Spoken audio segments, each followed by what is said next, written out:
Buenas noches. Gira Montesinay les da la bienvenida al webinar HELP, con la presencia de la licenciada Vivian Saade de Meta, consultora educativa y terapeuta. El doctor Edilberto Peña de León, médico cirujano y neuropsiquiatra. El Rab Arturo Kanner, rabino terapeuta y master coach, a quienes agradecemos nos acompañen en esta interesante charla. Ahora sí, le paso la palabra al contador Emilio Penjos para iniciar. Hola, muy buenas noches. Muchísimas gracias por estar aquí una vez más, como todos los miércoles a las 8 de la noche. Y la plática de hoy es una plática completamente distinta a lo que hemos visto en las anteriores, porque vamos a tratar un poco de las preocupaciones que tiene el individuo. Y para ello tenemos un increíble grupo de ponentes. Quiero empezar dándole la palabra a cada uno de ellos y pidiéndoles que se presenten, explicando cada uno de ustedes su especialidad. Quisiera empezar contigo, Edilberto. Bienvenido. Buenas noches. Gracias Emilio. Soy Edilberto Peña de León, soy psiquiatra. Primero hice medicina, médico cirujano, luego hice la especialidad en psiquiatría, con una subespecialidad en neuropsiquiatría que se trata de los problemas neurológicos y su relación con el comportamiento. Y hice una maestría en ciencias médicas, que es una maestría en investigación, y un par de posgrados en el extranjero en dispositivos de neuromodulación, algunas máquinas que pueden cambiar aspectos del comportamiento y del estado de ánimo, y un diplomado en epidemiología del sueño. Muchas gracias. Bienvenido, Edilberto. Muchas gracias. A continuación le quiero pedir al rabino Arturo Kanner que nos haga favor de presentar su parte profesional. Arturo, bienvenido, por favor. Hola, Emilio, mucho gusto. Muchas gracias por la invitación. Te pido que en este foro sí me digas Arturo, no me digas Rabino, para que esté muy clara esta parte de mi persona, y no es una falta de respeto para ti en absoluto. Yo hice un bachelor's en Liberal Studies en universidades en Nueva York. Después hice una maestría en sociología clínica en University of North Texas, especial en terapia de pareja y familia. Tuve mi residencia, o la parte que trabajé en la Jerusalem Clinic en Jerusalén. Y a partir de eso, bueno, he tenido diferentes certificaciones en hipnoterapia, en Gottman, en Susan Johnson, en temas de Team CBT y otras cosas. Y actualmente, pues me dedico en la parte profesional a terapeuta de pareja y familia individual. Y bueno, obviamente está la parte también rabínica, que es diferente y que las trato de dividir muy claro en mi profesión. Así que hice últimamente también un Master Coach para hacer enseñar a ser coaches también aquí en eso. Y un placer estar aquí con Vivian y con Edilberto, que es un verdadero placer. Muchas gracias, Arturo. Y por último, la dama que nos acompaña, Vivian, bienvenida y cuéntanos un poco de tu trayectoria y de tu parte profesional. Gracias por la invitación. Soy Vivian Saade, soy licenciada en educación, soy asesora educativa de familias, terapeuta de adultos y de adultos jóvenes. Soy también terapeuta de parejas, tengo una especialidad en pareja. Hace algunos años también fui terapeuta en una clínica de manejo de estrés. Y además quería comentar en mi parte vocacional, para reforzar esta parte que es la parte del acompañamiento, hago trabajo social, del cual también me siento muy contenta sumarlo a mi currículum. Muchas gracias, Vivian. Bienvenida. Quiero empezar con la siguiente pregunta y los voy a ir turnando. La misma pregunta quizás puede ser para los tres de alguna manera y la pueden intervenir de formas diversas. Una persona que dice que se siente estresada o deprimida o ansiosa. Estoy trayendo tres términos completamente distintos o los mismos. De eso queremos que nos expliquen. Edilberto, ¿cómo podrías definir en principio qué es estar estresado?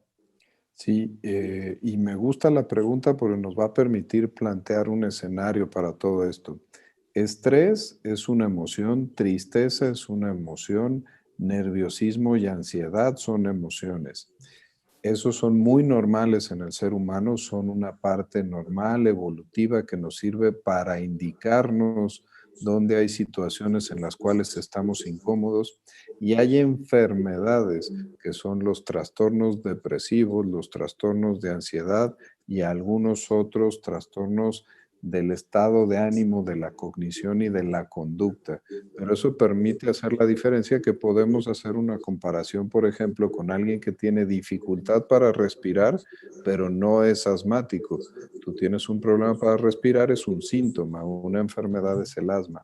Estrés es una sensación de malestar inespecífico que no alcanzamos a definir, pero que no nos deja estar tranquilos y estar quietos. Ansiedad es esto mismo incrementado con sensaciones físicas que son derivadas de este nerviosismo exagerado. La tristeza es un sentimiento donde tenemos una pérdida y sentimos que eso nos está costando trabajo superarlo. Entonces, así podríamos definir de forma preliminar síntomas, emociones y enfermedades en este área. Muchas gracias, Alberto. Un paciente que te llega a ver, Arturo, al consultorio y te dice, te vengo a ver porque estoy deprimido. ¿Es una definición clara de esa primera impresión que él tiene de sí mismo? Primero que nada, como todo en cualquier terapia, yo lo que más me gustaría es tratar de entender bajo su percepción a qué se refiere. Depresión es una de las palabras que se usan mucho y a veces el mismo paciente no la tiene bien clara. Lo que a mí siempre me gusta es tratar de ver a lo que se refiere y nunca tomar nada at face value, porque lo que puede ser para una depresión puede ser simplemente, como dijo Alberto, tristeza normal de una pérdida. Y para mí lo más importante es intentar definir las cosas desde el punto de vista cómo el paciente lo percibe.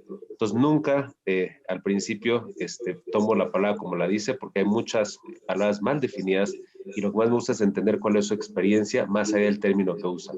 Realmente depresión es desde el punto de vista es cuando existe cero energía, una ausencia de causa en muchos aspectos, y va a depender, como dijo Gilberto, el grado que es, si es una mera tristeza o es algo mucho más grande.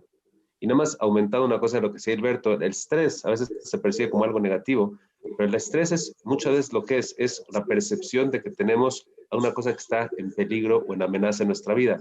Y el estrés es muy sano y muy bien que nos informe cuando es una realidad. El problema es cuando es crónico o cuando no es racional. Porque si de repente me encuentro una víbora en el parque, es muy sano que tenga estrés porque eso me prepara para poder combatir con eso, me enfoca y me lleva a actuar de una manera muy rápida. Cuando es un problema es cuando es crónico o cuando no es una realidad la amenaza que presentamos. Entonces creo que es importante también definir esa parte también. De acuerdo. Vivian, ¿cómo saber si necesito ayuda? Cuando no me siento bien, es claro que necesito ayuda, pero hay grados de ayuda. A veces un amigo es la primera ayuda que necesitamos. Dependiendo de la necesidad que voy teniendo, es el escalón al que tengo que ir escalando.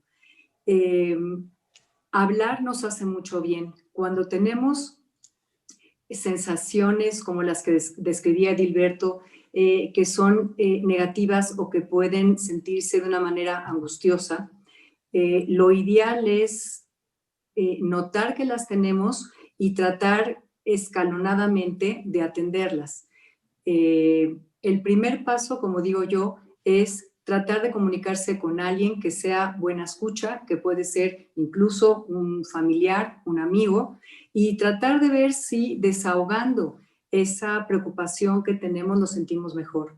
Si no, sería muy importante desmitificar la idea de que si yo pido ayuda a un profesional, significa que estoy mal, que ya estoy en un escalón dañino. Y no es así. Comentábamos en la sesión previa que habíamos tenido nosotros que por qué creer que cuando tengo un dolor de estómago está bien que vaya a ver a un gastroenterólogo y cuando tengo una situación emocional no está bien acudir, por ejemplo, a un terapeuta o a un psiquiatra. ¿Quién va a determinar cuál es el facilitador que nos puede ayudar? Insisto,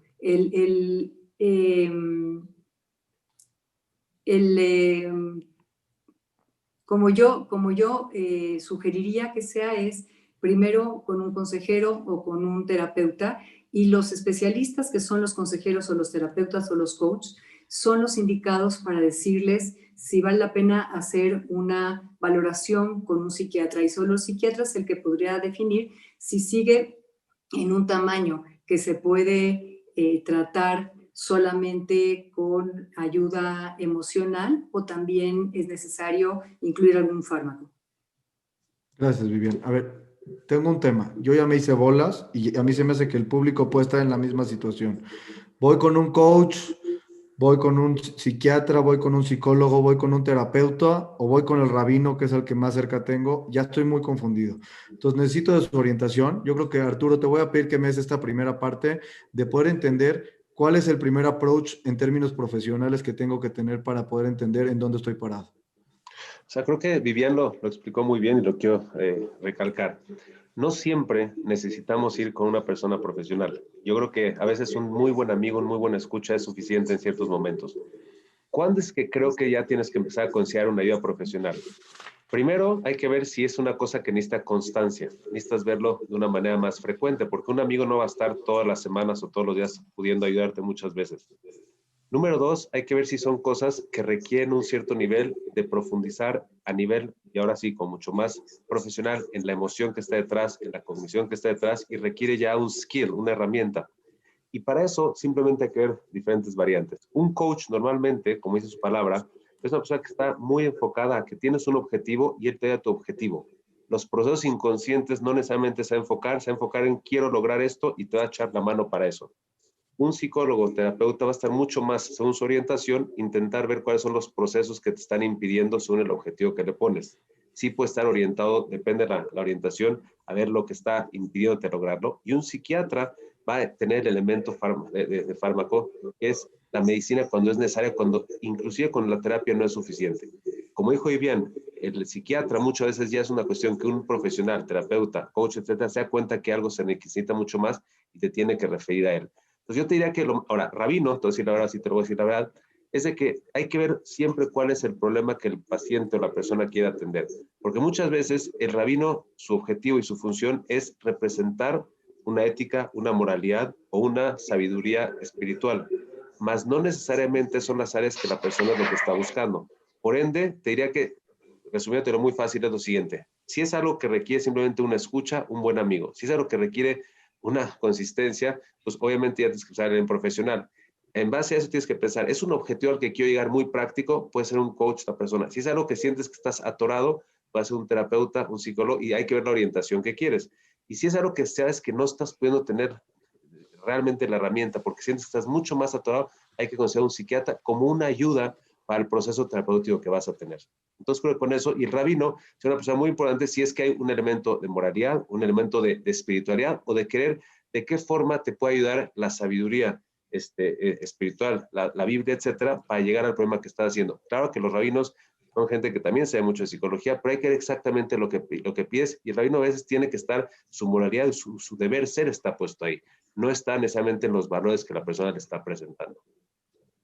Gracias, Arturo. Y bajo la misma cosa de desmitificar unas cuantas cosas, Edilberto, hay un mito o hay una forma de pensar. Si voy al psiquiatra, quiere decir que estoy loco. Si tomo medicinas, quiere decir que estoy enfermo. Esta parte para mí es muy importante. Sí, el psiquiatra es el especialista médico, por eso recalqué un poquito al principio que en el inicio de todo los psiquiatras somos médicos y es el especialista médico que se encarga de tres cosas, de las emociones, de la conducta y de la cognición, que es tu capacidad intelectual y del pensamiento. Y estamos preparados para entender las bases neurológicas de todos estos procesos y la interacción que tienen todas estas tres cosas con el resto de tu organismo.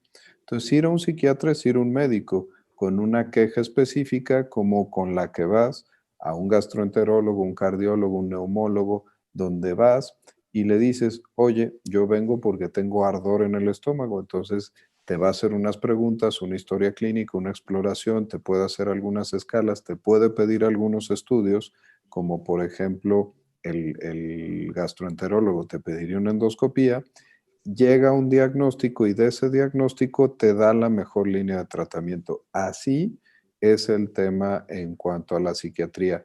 Ya loco es un término que no utilizamos, demente es un término que no utilizamos, maníaco-depresivos ya es un término que no utilizamos, porque son cosas que ya son estigmatizantes. Ya ahora utilizamos, y por eso lo dejaba muy clarito, conducta, emociones y cognición. Los síntomas vienen, nosotros utilizamos todas las herramientas, que además les sorprendería saber cuántas herramientas tecnológicas ya tiene la psiquiatría para poder llegar a los diagnósticos. Te vamos a decir qué tenemos de diagnóstico, y te vamos a decir si eso se cura con estilo de vida saludable, con ciertas recomendaciones, con un esquema de psicoterapia, que bien explicaban hace un ratito que hay muchas escuelas, con fármacos o con incluso algunos dispositivos médicos. Ese es el trabajo del psiquiatra. Ok, ahora bien, el foro que nosotros tenemos semana a semana, específicamente de los webinars, tiene que ver con lo que el empresario necesita y las herramientas que necesita para poder salir adelante ante estos tiempos de cambio o de complicación. Entonces, la pregunta a la que me quiero referir en este momento es, ¿por qué un empresario necesitaría ayuda en cualquiera de los aspectos que hemos hablado? Me gustaría empezar contigo, Vivian, para tratar de entender un poco con tu experiencia, ¿qué visualizas que pasa con este empresario que está viviendo cierto nivel de crisis y cómo se va reflejando? Okay. Estamos viviendo una época aún más estresante que las anteriores, porque estamos en esta pandemia alargando una etapa como de pausa que es temporal, pero que no sabemos cuánto tiempo más vaya a durar. Cuando hay esta incertidumbre, la incertidumbre genera mucho estrés. Como estaba diciendo hace rato Arturo, el estrés es muy bueno porque en un tamaño manejable nos hace estar alerta y nos hace estar atendiendo las preocupaciones o los problemas reales que tenemos enfrente.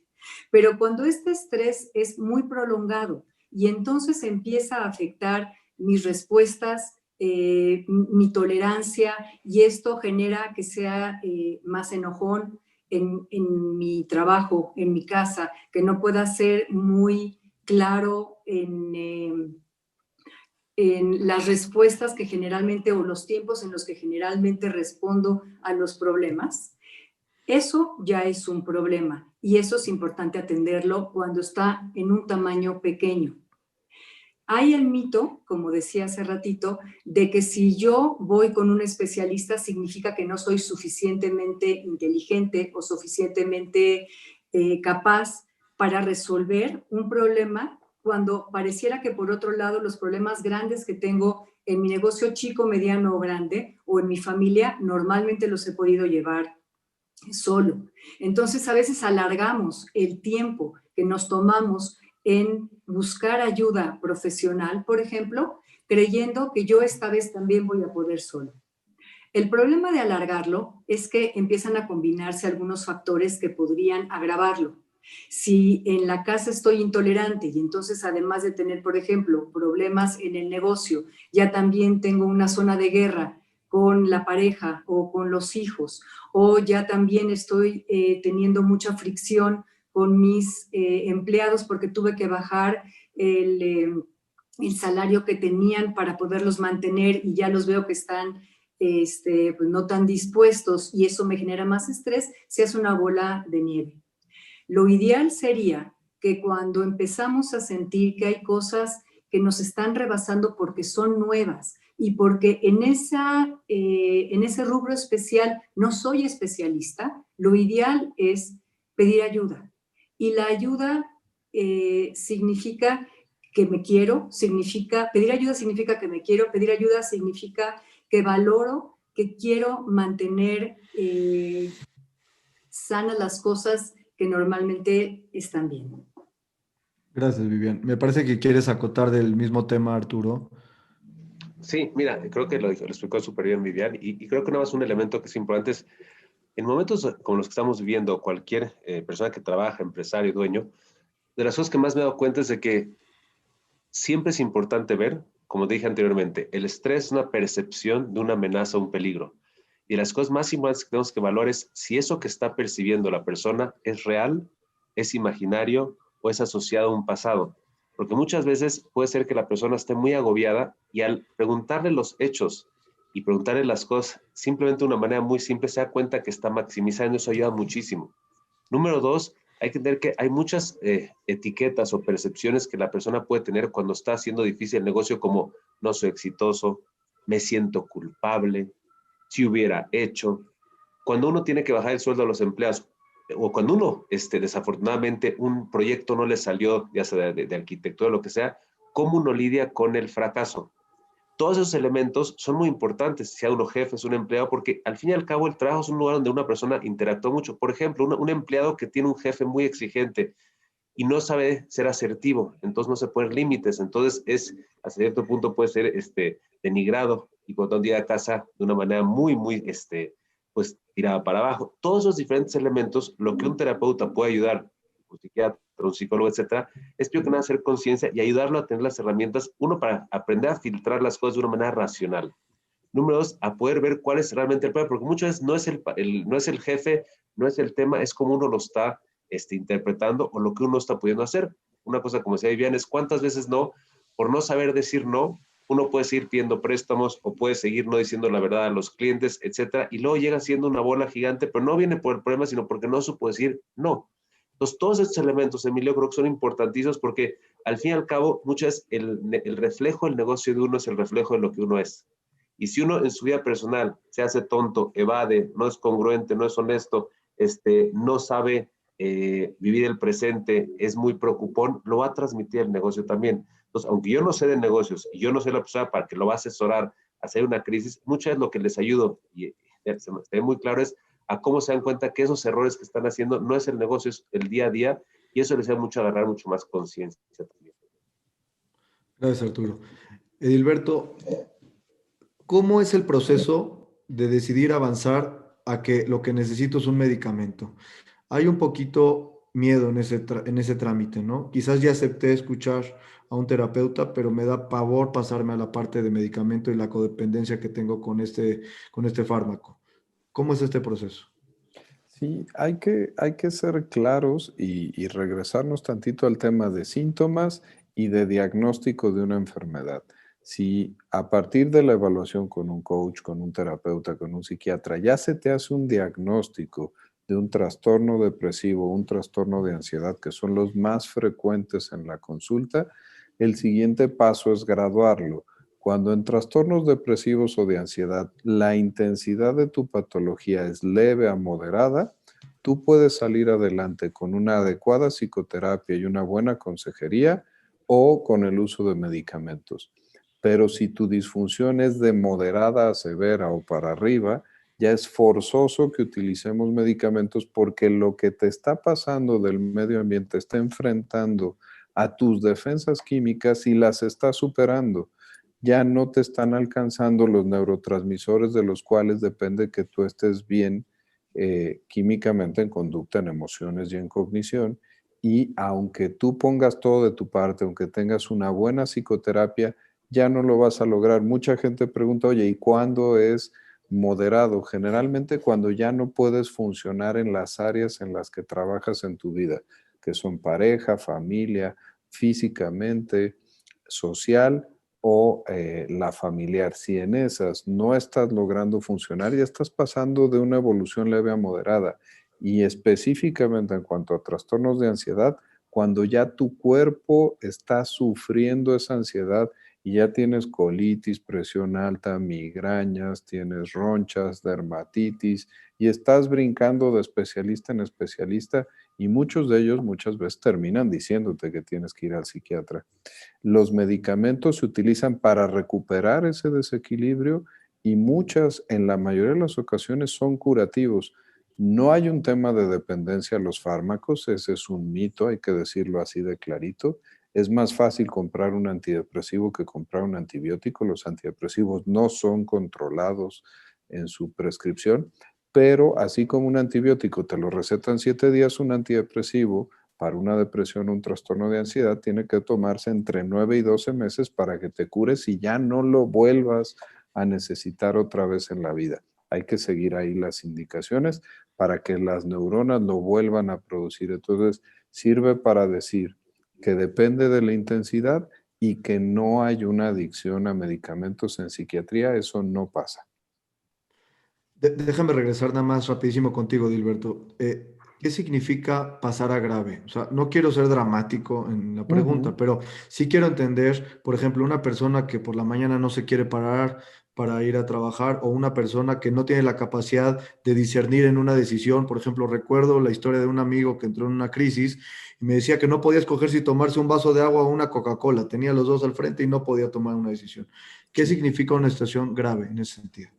Aquí hay que decirles que los diagnósticos no los hacemos solo porque se nos ocurre o porque nuestra experiencia así lo dice. Hay un libro que lo publica la Asociación Americana de Psiquiatría, que es el Manual Estadístico de Enfermedades, que está en su 5ª edición, se abrevia en inglés DSM-5.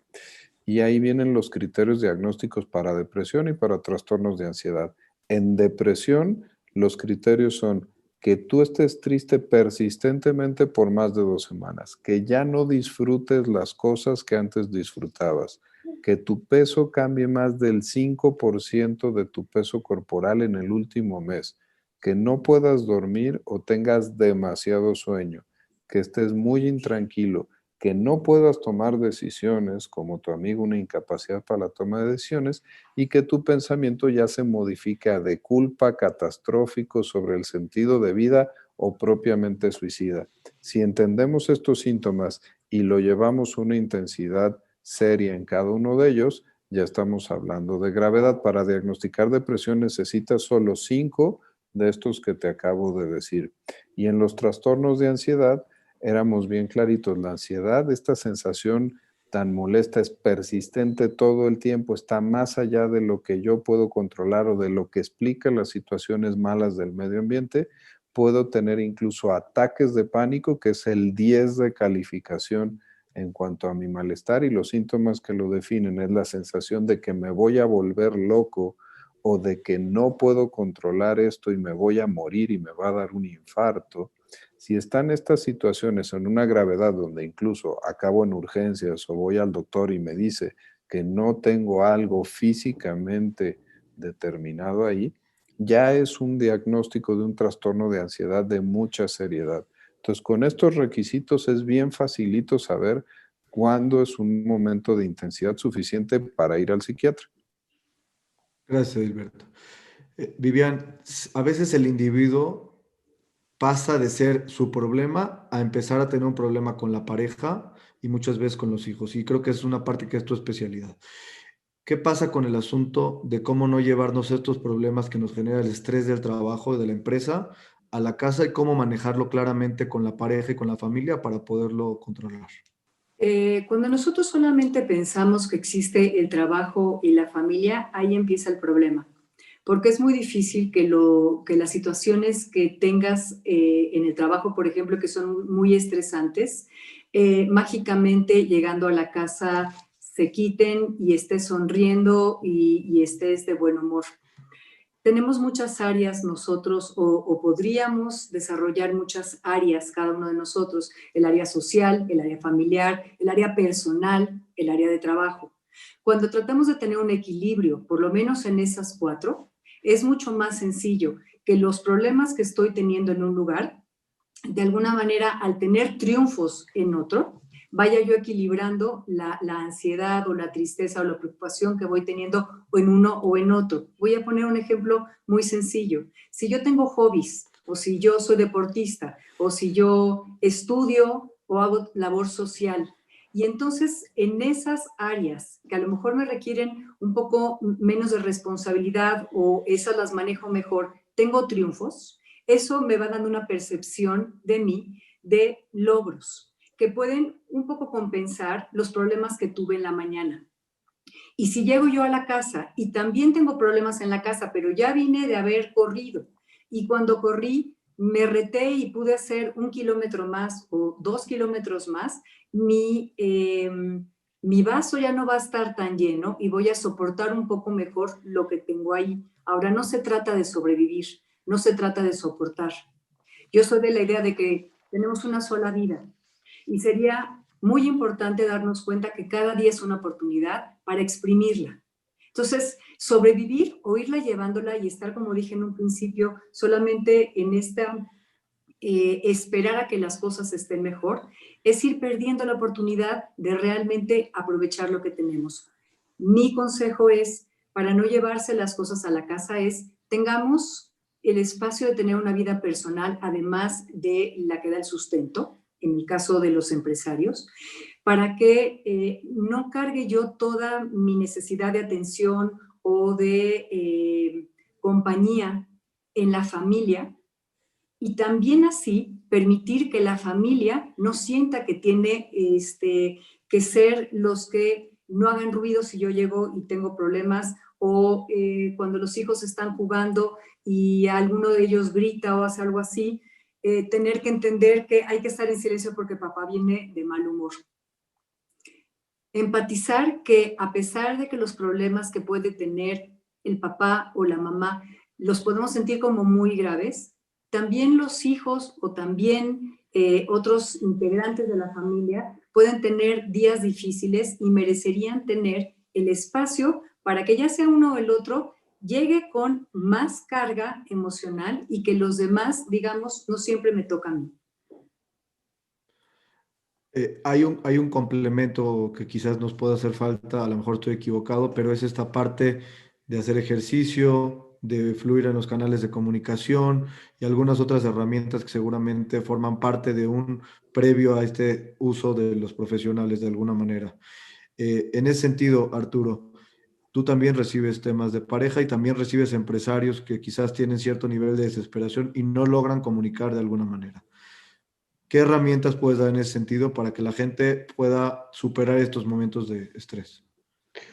Yo quisiera nada más complementar de lo que decía un poco Vivian. Quiero que nada más tengamos muy claro el nivel de cuando uno está en estrés, cómo puede afectar a la pareja y a la familia. O sea, una de las cosas muy importantes del estrés, como dijimos, es que la persona se percibe en estado de alerta, se percibe obviamente una situación crítica. Y esto lo que hace es de que si uno no lo comparte o no lo hace ver a la otra persona, una persona se aísla, una persona empieza a sentirse muy reactiva. Toda cosa que no es tan importante como lo que uno está viviendo, lo toma chiquito y hasta es como una agresión a su problema. Fíjate que un empresario acaba de perder en la bolsa un dinero, o alguien está a punto de ser corrido de su trabajo. Y llega tu hijo y te dice, papi, es que molestó a mi hermanito. ¿Tú crees que tengo la energía emocional para lidiar con eso cuando esa es una tontería? O, por ejemplo, imagínate que tu esposa está lidiando con que su mamá o su hermana o una cosa que, oye, perdón, tengo que lidiar con un tema tan crítico que hasta, o la esposa dice, mi amor, ¿crees que podemos ir de puente a San Miguel de Allende? Y como ella no tiene idea de lo que tú estás viviendo, lo sientes hasta una agresión a cómo no entiende lo que me la estoy pasando difícil. Todo ese mundo interno que no has compartido, no has expresado y que lo vives a flor de piel, hace que toda la gente en la familia sean vistos como ingratos, no te entienden, estás muy reactivo y eso hace verdaderamente un impacto muy nocivo. Y como decía Vivian, la gente en la familia empieza a sentir todo eso y no sabe ni cómo actuar. A su vez, el estrés es una de las cosas que afecta mucho el líbido, puede afectar mucho el ser cariñoso, entonces obviamente afecta la vida de pareja y todo eso como si no tenemos una capacidad de estar consciente de los procesos que estamos viviendo, simplemente nos llevamos de corbata a todos y aparte justificamos. ¿Cómo? Oye, ¿cómo quieres ahorita que esté buena onda cuando puede ser que pierda dinero, pierda el trabajo, pierda mi trabajo? Tengo que mantenerlos y todo eso lo que al final genera es un impacto muy nocivo. Entonces, de herramientas prácticas, primero que nada creo que, como dijiste Emilio, el hacer ejercicio es muy importante, el tener placer. El placer en la vida, sea cosa muy chiquita como meterte a bañar, es un placer, pero consciente. El poder vivir en el presente, lo que se llama mindfulness hoy en día, y no pensar en el futuro, el compartir con alguien lo que estás sintiendo, el escribir. Todas estas cosas son extremadamente importantes. Y algo bien importante que lo quiero enfatizar es estar consciente de cuál sí es tu responsabilidad. Tu responsabilidad es lo que estás para hacer, que es el proceso. El resultado muchas veces no depende, y más en una situación como la que estamos viendo nosotros. Creo yo que todos los que estamos viendo momentos difíciles en cualquier índole, tenemos que tener la suficiente madurez de tener una conciencia de lo que estamos viendo y si no mínimo compartírselo a nuestra esposa para que entienda que estamos en ese estado para que nos puedan apoyar. Porque si lo vivimos solo y queremos que todos nos entiendan sin expresarlo, estamos generando, no nomás que no estemos entendidos, nos sentimos completamente invalidados cuando nunca lo compartimos. Y me ha pasado, preguntaste en grandes empresarios, que mucho lo que pasa con sus esposas, inclusive cuando tienen gasto, es de que como ellos no le comparten que hay que bajarle al gasto, ellas siguen gastando porque no saben diferente y hasta empiezan a generarle resentimiento y enojo cuando no tienen vela en el entierro porque no lo saben. El poder compartir y hacer parte de lo que uno está viviendo, creo que es una parte bien importante en todos estos procesos. Y aunque no es un tema fácil, pero al fin y al cabo es lo que permite estar en el mismo canal. Y te quiero decir una cosa muy, acuérdame con Edilberto, que siempre soy una persona que le refiere a mucha gente. Te voy a contar un ejemplo nada más de un gran empresario que tuve la oportunidad de conocer, que estaba haciendo meditación, mindfulness, yoga, todas las cosas y simplemente está en un estado de mucha ansiedad y depresión, donde literalmente, y me pregunto, me dice, es que ya estoy haciendo todo by the book y no funciona. Lo llevé de la mano con Edilberto y le dije, vamos a ver, porque probablemente hay una cosa más que necesitas. Y fue bien interesante su proceso, porque literalmente le dijo, hay una parte en el cerebro que muy claramente te falta, necesitas darte este tiempo y vas a estar bien. Él estaba muy renuente y cuando se lo explicó y lo hizo, 6 meses después regresó a la normalidad. Es un ejemplo, regresando a lo que decía Alberto, de cuando a veces es un tema completamente químico, por más que está haciendo todo perfecto, todo perfecto, no salía adelante, porque era un tema químico. También hay que tener a veces la humildad para hacer cuando ya no depende de uno, es una cuestión química también. En ese sentido, Dilberto, ¿me puedes explicar un poquito la parte química de dormir bien, de hacer ejercicio, de poder expresar? Debe de haber una cantidad de estudios ya sobre estas partes que hacen cambios importantes en el organismo sin necesidad de llegar, como decías tú, a la mejor a la medicación. Sí, hay neurotransmisores que son las sustancias con las cuales se comunican las diferentes áreas de nuestro cerebro. Todas son muy importantes, pero los principales son serotonina, noradrenalina, dopamina, incluso acetilcolina, y cada uno tiene su chamba. La serotonina, de esa depende que yo no esté ansioso, esté de buenas, con buen estado de ánimo, que pueda dormir bien, que tenga mis ciclos de sueño, vigilia, de apetito, saciedad, incluso el deseo sexual. La noradrenalina, de esa depende un buen funcionamiento de mis pensamientos, de mi atención, de mi concentración, de que pueda analizar verdaderamente bien las situaciones. Y la dopamina, de esa tiene que ver el placer, el empuje, las ganas, la espontaneidad por hacer las cosas, y de la acetilcolina, la memoria. Todos estos están revolucionados, revueltos y combinados dentro de las áreas de mi cerebro. El papel que reúnen el estilo de vida saludable es algo que en los últimos 10 años hemos reunido todos los datos estadísticos para saber que influyen y cambian los niveles de estos neurotransmisores. En cuestión de sueño, el tema es que tú tengas un sueño reparador. A veces nos fijamos solo en el número de horas y eso no es cierto. Si tú tienes un sueño que sientes que te despiertas descansado y no tienes que reponerte durante el día, ese es un sueño reparador. Hay un límite ahí arbitrario que son las 6 horas.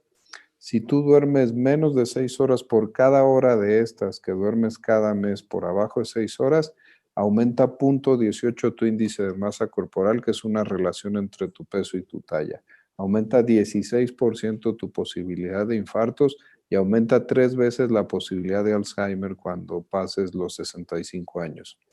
Si tú comes de una dieta de estilo occidental, que son sobre todo alimentos procesados y sin mucho control, en lugar de una dieta de estilo mediterráneo, que son cosas crudas, un poquito de lácteos, muy poquitos, muy pocas carnes rojas, preferir las carnes blancas, frutas 1 o 2 al día, pero completas, alimentos que no sean procesados, eso igualmente te produce menos ambiente inflamatorio en las neuronas, menos enfermedades degenerativas como Parkinson y Alzheimer, y menos potencial de depresión y mejoría de un 10 a 15% en los temas de depresión y ansiedad.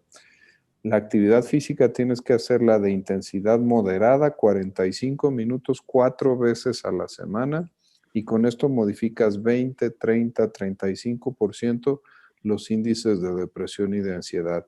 Y el otro muy importante y que lo hemos estado tocando durante la charla, los métodos adecuados para control y regulación del estrés.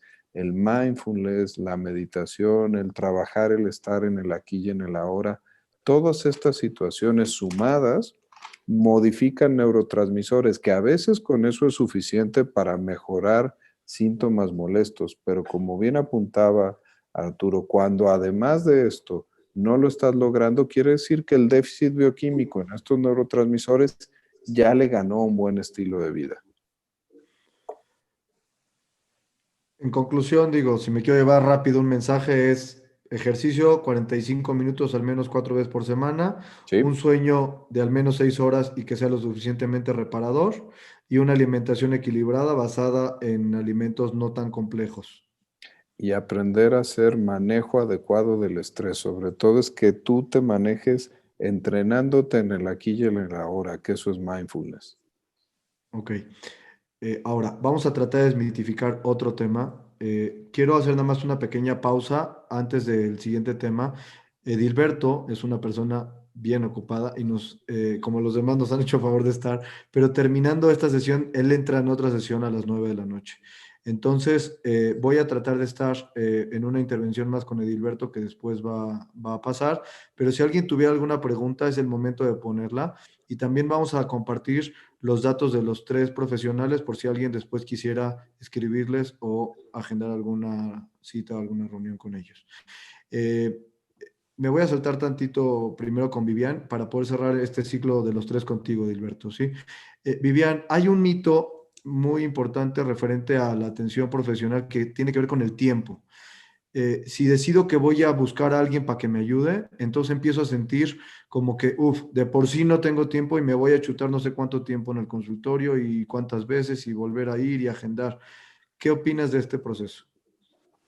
Eso que tú dices es una inversión. Cuando nosotros lo vemos como un costo, entonces no nos da mucho gusto pagar. Cuando nosotros entendemos que es una inversión, hablando, por ejemplo, de empresarios, cuando yo quiero sacar adelante algún negocio, sé que tengo, por ejemplo, que hacer publicidad, que pareciera que estoy tirando el dinero, pero en realidad lo que estoy haciendo es atrayendo clientes potenciales. Cuando yo invierto en mí, cuando yo me atiendo y entonces estoy realmente mejor, puedo funcionar muchísimo mejor en todas las áreas. Mencionaron varias veces, y yo quiero retomar eso, el término de mindfulness, y los invito a que el que no sepa qué es eso, que trate de leer un poquito. Mindfulness es estar en el aquí y en el ahora. Por lo tanto, si yo no estoy consciente de que tengo que invertir tanto tiempo como dinero para poder entender qué me pasa hoy y vivir lo que me pasa hoy, pensando en el futuro, los problemas que voy a tener o recordando los problemas que tuve en el pasado, no voy a avanzar en el problema y los problemas se agravan. Cuando los problemas son pequeños, cuando las situaciones o las molestias son pequeñas, son fáciles de modificar, ya sea con un coach, ya sea con un terapeuta. Cuando nosotros alargamos por mucho tiempo un problema, el problema se intensifica y tenemos que llegar, como decía Dilberto, tal vez a tomar medicinas. Entonces, mejor invertir cuando tenemos una sensación incómoda, un problema pequeño, y entonces va a ser mucho más pequeño el tiempo que va a necesitar estar en terapia, por ejemplo, o en coaching, para evitar entonces tener un problema más grave que lleve más tiempo y que incluso pueda necesitar fármacos. Gracias. Y el segundo mito, que lo quiero tocar contigo, Arturo, es ustedes son tan buenas personas y son terapeutas y son psicólogos, psiquiatras y les gusta ayudar a la gente, bueno, hasta rabinos, son, ¿por qué cobrar por la consulta? ¿Por qué? Porque el tema del dinero también es otro. De por sí tengo problemas en mi negocio y no me alcanza. Y me estás pidiendo que vaya a ver a un profesional y que pague por una cantidad importante de sesiones y por los buenos tengo que pagar bien, además. Entonces, ¿qué pasa con eso? Mira, es una excelente pregunta, Emilio. Y la verdad es de que es un tema que hay mucha literatura al respecto.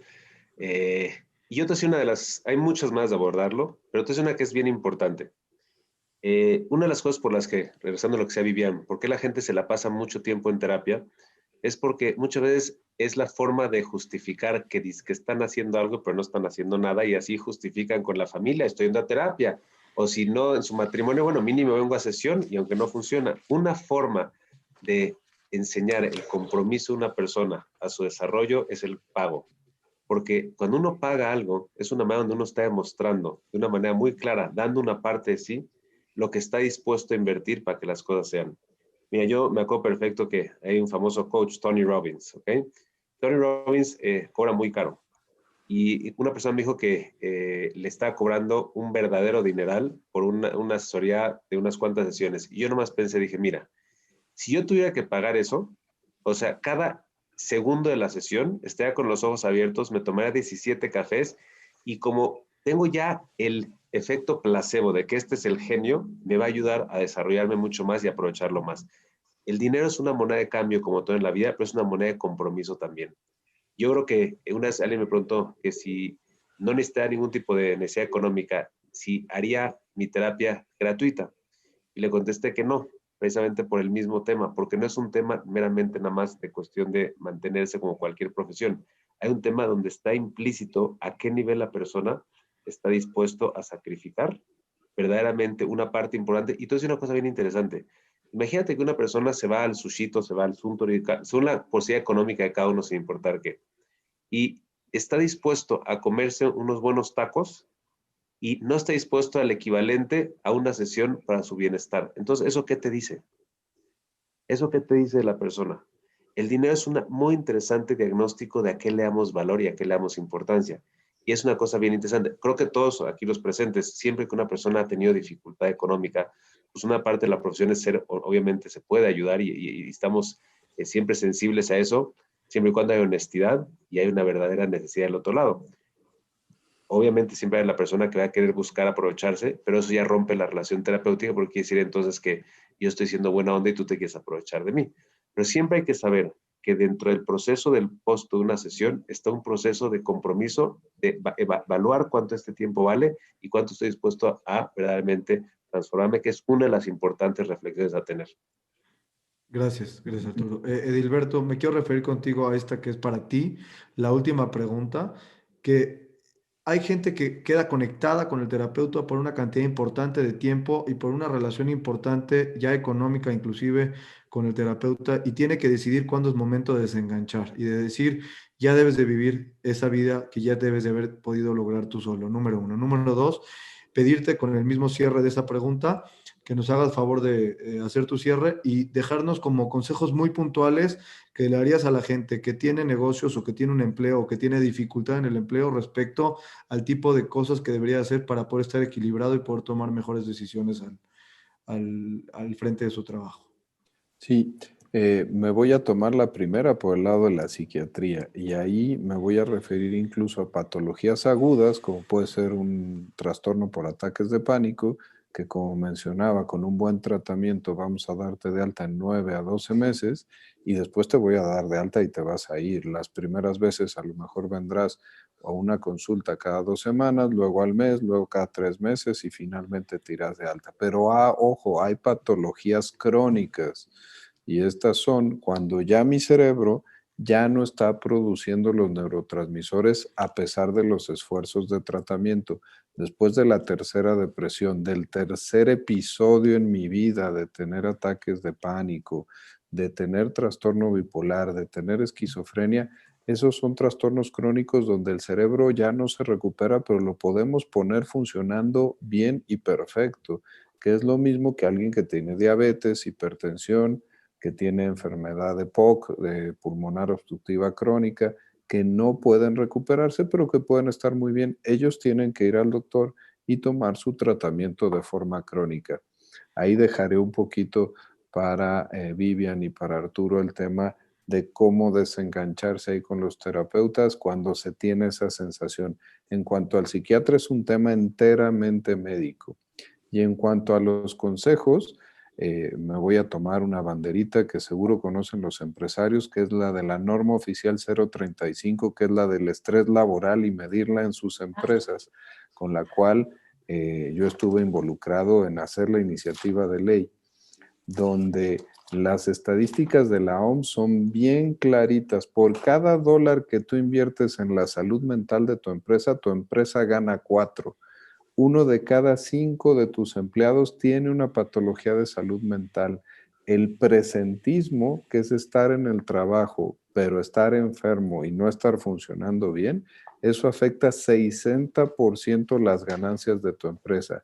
Y si tú tienes a alguien con depresión, ese va a faltar 40 veces más en un año Digo, su perro se comió la tarea, su abuelita se murió, todas las excusas que ustedes quieran, pero va a faltar 40 veces más en un año que un empleado no deprimido. Entonces, si quieren transformar salud mental en dinero, todas las estadísticas están ahí para poderlo sustentar. Muchísimas gracias, Gilberto, y mucha suerte en en el siguiente bloque que te conectas. Nos quedamos con Vivian y con Arturo, que estamos en la parte final de la plática. Y sobre este tema que estamos hablando de la norma 35, que es todo un tema, quizás deberíamos hacer un webinar de la norma 35, que va a tener que ser invitado de nuevo Gilberto, porque nos pusieron una tarea difícil a los empresarios. Antes se utilizaba que dieras la capacitación en términos de enseñar una herramienta técnica o del uso de una maquinaria o este tipo de cosas. Y toda la dinámica nueva de capacitaciones hoy tiene que ver con este contenido del ser y de cómo manejar la felicidad y ese tipo de cosas que casualmente, en el caso de Arturo, me tocó ver el curso que diseñó para empresas, que es algo parecido. Explicar un poco, por ejemplo, Arturo, qué es lo que puede tener a veces un curso en ese sentido y qué es lo que lo logras transmitir a la persona y logras desestresar la organización, que ese es otro estrés del que no hemos hablado. Mira, la verdad es que ahorita que empezó la pandemia, hay un holding de educación que se llama Education, que lo preside Gerardo Porteni, y me contactó porque él hace proyectos para empresas y me dijo que quería hacer 2 cursos en línea para empresas. Uno que se llama Be Human, Be Happy, y uno que se llama Conexión. ¿Y cuáles son estos cursos? Uno es para cómo los elementos prácticos y herramientas prácticas que le da a una persona la felicidad, donde está el conocimiento, la conciencia y el ejercicio, y por otro lado, lo que hace que hayan relaciones interpersonales sanas en el ambiente de trabajo. Entonces hice 2 cursos que lo padre de ellos es justamente lo que decía Hilberto, y se lo mandé a Hilberto, y fue muy, muy interesante. Es que en una empresa, muchas veces llega una persona carismática, habla una vez y se les olvida. Yo hice una cosa en línea, están todos los videos grabados para que en 3 minutos, literalmente, cada sepa la herramienta, la conciencia y qué tiene que hacer, y eso cambia la cultura de la empresa. Ahorita, gracias, hay 10 empresas que lo están tomando, están muy contentos los empleados, porque primero que nada es una forma de decirle al empleo, me importas. Están viendo el cambio en su bienestar, y lo que decías, aprendió de Simón Cohen, que ganó un premio en Harvard sobre la empresa más feliz de México. Él siempre dijo que entre más inviertas en el empleado y que se sienta contento y sienta que te preocupas por él, cambia toda la dinámica de la empresa. Y creo que es una manera de lo que estoy haciendo, tanto en la parte de felicidad como en relaciones interpersonales. Pero me gustaría que Vivian, la vez que platicamos eso, explique también esto que lo dijo muy bonito, independiente de mi proyecto. ¿Cómo, Vivian, le explicaste la vez pasada cómo cuando lo que pasa en una empresa, el estrés de una empresa, el reflejo del que la dirige? Me gustaría que lo expliques porque, independiente de lo que yo hice con mis cursos, creo que valdría mucho la pena. El que le interese estos cursos se llama livingwisdomnow.com, pero te doy la palabra bien porque me encantó cómo lo explicaste tú también. Gracias. Nosotros tenemos la oportunidad de ser líderes en todo el sentido de la palabra. Líderes no significa solamente ser el jefe, y no importa si tenemos un empleado o si tenemos muchos, o si somos mamá de una familia y tenemos hijos. En las pirámides que a veces nos toca tener roles, cuando estamos arriba, como mejor podemos nosotros pedir el ambiente en el que queremos vivir o la línea que queremos llevar, nosotros tenemos que ser el ejemplo de ese liderazgo. Cuando nosotros invertimos en nosotros, retomando la pregunta anterior, y por ejemplo, nosotros nos atendemos, ya sea que sí incluyo deporte en mi vida y me siento satisfactorio y tengo una buena alimentación, y si además estoy estresado, voy y me atiendo con un terapeuta, con un coach, o si tengo problemas físicos, voy con el gastroenterólogo. Y entonces yo me voy engrandeciendo y me voy sintiendo mejor. Yo soy realmente ese modelo para mi casa, soy ese modelo para mis empleados, soy ese modelo para mis hijos. Tenemos una responsabilidad cuando estamos, como la mayoría de la gente que está en este webinar, que somos adultos mayores. Tenemos gente que está observándonos. Cuando nosotros entendemos que entre más nos cultivemos, entre más nos sintamos fuertes y congruentes, y que las respuestas que tenemos, aunque estemos muy enojados o muy presionados, son medidas y lo logramos, eso nos hace ser realmente ejemplos para los demás, y entonces tenemos autoridad moral para decirle a los otros cuando no están haciendo algo que no queremos, que no lo hagan, porque nosotros aprendimos a refrenar estos comportamientos que no queremos que hagan los demás. Gracias, Vivian. Voy a pasar al bloque final. Antes de ello, Arturo, yo quisiera preguntarte, a ver si podemos hacer un mix aquí un poquito de los temas, ¿no? Muchas veces no nos permitimos esta parte de sentir o no nos permitimos esta parte de ser humanos y entender que como me duele el estómago, puedo tener un problema en ese sentido con la mente o con los químicos o lo que hemos hablado en la plática. Pero hay como una serie de temas que están alrededor de ti, particularmente como en términos psicológicos, pero también en términos espirituales. ¿Cómo conectas para ser humano y para poder sentir? Mira, es justo cuando ibas a hablar de las conclusiones, pero tiene una cosa bien importante. Imagínate que un coche, todavía no los son eléctricos, los que tienen gasolina, imagínate que de repente estás en tu coche y te dice ahí claramente que no hay gasolina. Hoy me pasó en el coche que dice cuando la llanta aparentemente está ponchada, te sale ahí una cosita en la camioneta. ¿Qué dirías de una persona que diga, uff, qué molesto, y mejor le haga al tablero, lo desconecte para que no lo moleste? ¿Qué dirías de ese? Que obviamente es una persona que está queriendo evitar la realidad porque duele. Ese es el más grande problema de esta generación que estamos viendo, es que el dolor lo vemos como algo negativo. El dolor informa. Y creo que de las cosas más importantes, Emilio, es ser humano. Es que una de las partes de ser humano es aprender a sentir que hay cosas que duelen. Hay cosas que no se sienten bonito, pero nos están informando que algo se tiene que atender. La tristeza es que perdimos a alguien. El hecho que me siento frustrado es de que un deseo que tenía no se pudo dar. El hecho que estoy enojado es que alguien está invalidando mi experiencia.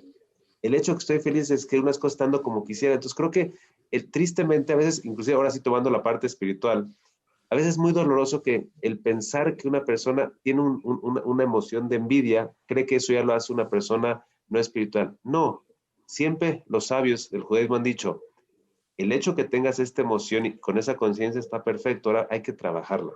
Entonces yo creo que lo más importante que diría Emilio es de que el sentir como humano es medular. De ahí qué haces es lo que depende de nosotros, pero el permitirte sentir, imagínate que, como te dije en el coche, si ya no hay gasolina, mejor no me gusta sentir porque siente feo, así le pasa a mucha gente y así empiezan las adicciones. Ve la palabra, adicción. Por no hablar, entonces mejor lo apago, ¿me entiendes? Lo apago. Entonces muchas adicciones, anorexia, bulimia, toda la familia, esos tipos de cosas, porque al no querer sentir y darme la oportunidad de sentir lo que siento, mejor me apago o no lo veo. Entonces la base de ser humano es el sentir, está informando algo tu cuerpo.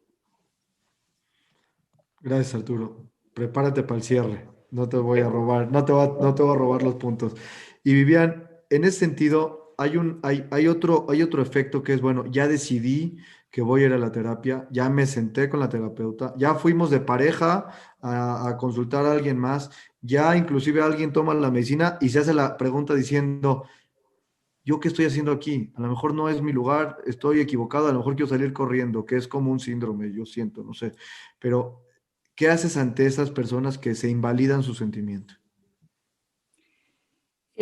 Casi siempre cuando invalidamos nuestros sentimientos es porque tenemos mucho miedo a fracasar y estamos muy pendientes de los resultados de la vida y no entendemos que los resultados tienen muchas circunstancias que no están en nuestras manos. Si cambiamos el chip y en lugar de estar pendiente de los resultados, estamos pendientes del esfuerzo que hacemos, entonces el esfuerzo es más medible.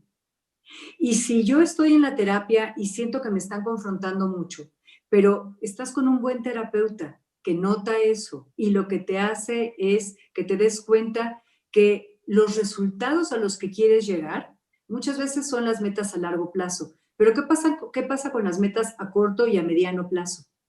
Cuando cambiamos, como digo, el foco y entonces vamos poniéndonos tareas pequeñas, medibles, diarias, y esas tareas representan más esfuerzo que resultado. Entonces sí tenemos un parámetro en el cual podemos ir diciendo, bueno, ahí voy, bueno, ahí voy. Pero cuando yo quiero de la noche a la mañana, que tengo un problema muy grande, decir, yo solo cuento con 4 sesiones y quiero que hagas magia y lo logres, entonces de entrada está como boicoteándose sin entender que no hay el que te prometa antes de empezar un proceso que va a curarte o que vas a estar bien en cierto número de sesiones, es un charlatán. Porque nosotros tenemos que ir viendo el material humano con el que vamos trabajando, ir viendo qué tanto puede quitar estas reservas que va teniendo o estos miedos, qué tanto fluye, qué tanto en la historia que tiene ha repetido patrones que son un poco más difíciles de cortar. Pero dijiste hace ratito algo increíble y es la parte humana. ¿Cómo hacer que bajemos la guardia y entendamos que tenemos limitaciones? Cuando entendemos que no somos dioses y que entonces tenemos limitaciones en absolutamente todo y nos empezamos a poner metas alcanzables, los éxitos de esas metas alcanzables que se suman y se suman y se suman, nos va dando una sensación de crecimiento, de plenitud, de que vamos por buen camino. Muchas gracias, Vivian. Para el cierre, Arturo, déjanos algo aquí sobre la mesa práctico para que todas las personas sepan qué tuvieran que hacer con esta información. Yo les diría 3 cosas, ¿ok? Número 1, simplemente acuérdense que todo lo que sientan, la emoción te está informando algo. Sean curiosos y traten de ver qué es lo que te está diciendo. Entre más la quieras apagar, más te va a hablar más fuerte o se va a somatizar en tu cuerpo. Número 2, cuando ya la escuches, acuérdate que al fin y al cabo hay un CEO en tu persona que es tu lóbulo frontal o tu cerebro. Tendremos que vernos a nosotros como grandes empresarios de nosotros mismos. ¿Qué significa? Tu cerebro tiene que escuchar qué es lo que dice tu emoción, qué dice tu sensación, qué dice tu pensamiento. Y con toda esa información, tener el mindfulness, tener la conciencia y la capacidad de estar presente y ver cuál es mi decisión a tomar. Los impulsos no están en nuestras posibilidades, pero cómo reaccionar está al 100%. Entonces, importantísimo desarrollar esta capacidad de reflexión, de saber que yo tengo jurisprudencia en mi pensamiento, emoción y acción en base a tener la información para cómo actuar. Y número 3, hay un gran autor que dice, nuestro cerebro no está hecho para estar felices, está hecho para sobrevivir. ¿Eso qué significa? El cerebro solamente se acuerda de las cosas negativas para evitar tener más problemas, lo que implica que si quieres tener una mente feliz, requieres cultivar la gratitud y cultivar lo positivo de tu vida. No sale solito, porque mi cerebro se va a olvidar. Si ahorita me fui de viaje y en eso la persona en la aduana americana me vio, me voy a acordar de eso, no me voy a acordar de qué bueno está el cacahuate de Aeroméxico, porque a mi cerebro no le importa acordarse si estuvo bueno el cacahuate de Aeroméxico porque no es relevante para mi sobrevivencia. Entonces, si algo les quiero compartir es de que más allá de todas las cosas negativas que puede tener la persona, cultivar lo positivo. Y como decía un gran experto en el estrés, todos los ejemplos y los ejercicios de relajación, meditación, etcétera, no te sirven si no tienes un objetivo y una trascendencia en tu vida. Con esto acabo. Estuve ahorita en Miami con una persona que muchos conocen, que se llama Jaco Shemaria, una persona que quiero mucho y que estuvo lidiando con un cáncer muy difícil. Y le dije, ¿cómo le haces para verte tan bien? Porque aparte estaba difícil y me contestó, en el momento en que yo tenía claro una misión de vida y por lo que quiero vivir, todas las dificultades se convertían mucho más chiquitas. Claro que duele quimioterapia, hay miedo, pero cuando tienes un objetivo que quieres llegar, todo se mide más chiquito. Y es lo que les quiero decir también. Todo está difícil y bueno, hay muchos estresores reales, pero cuando tengo un objetivo que trasciende esto, las cosas pueden ver más chiquitas. Y ese es mi último consejo para ustedes. La verdad es de que es un placer, Emilio. Yo también me tengo que retirar pronto, que tengo otra conferencia, pero de verdad, les agradezco por darme la oportunidad y compartir con gente tan linda como Edilberto y como Vivian, y que siempre siga la comunidad haciendo esas cosas tan hermosas como lo hacen. Voy a escuchar bien y si ves que me voy es porque tengo que salir. Gracias, muchas gracias, Arturo. Vivian, te toca el cierre de la plática. Y voy ¿Qué a nos ser breve deja? para que me escuche Arturo. La gente que me conoce sabe que a veces abuso de la palabra además, pero el día que yo entendí que si cambias el lo por el y o el además, todo es más sencillo, y voy a tratar de explicarlo, pues ese se ha convertido en mi mantra. No se trata de tener una cosa o la otra, se trata de ir sumando cosas a nuestra vida. Y cuando tú sumas, cuando vas sabiendo que caben más, siguiendo la línea de Arturo, y tienes tu trabajo, pero también tienes a tu familia, pero también tienes un sentido de vida, un proyecto por el que más allá de lo que ganas monetariamente o más allá de lo que te pueden agradecer, la satisfacción de hacerlo o de lograrlo, eso va haciendo que haya una vida con sentido, una vida rica. Entre más rica sea nuestra vida, entre más áreas sumemos a nuestra vida, aunque parezca que nos volvemos locos y que no sé si le voy a sacar 26 horas en vez de 24 al día, la satisfacción que vamos sintiendo va haciendo que los estresores que podemos tener de uno de los temas se vayan diluyendo en los otros. Y ayer que nos vimos, nos dejaste una tarea que yo me llevé, decías, ¿qué consejos podemos darle a la gente como cierre? Que a lo mejor sean cosas personales o cosas de los pacientes. Y yo quiero comentarles algo muy personal que creo que viene muy a lugar. Yo soy profesional, yo me dedico soy profesional de la salud. Sin embargo, hace algunos años, las dificultades emocionales que tuve me rebasaron con todo y que yo me dedico a esto, que yo aconsejo a la gente y le ayudo a salir de sus problemas emocionales. Y yo me tuve que medicar. Y creo que el mejor momento de mi vida durante todo ese año fue el día que me tomé la primera pastilla.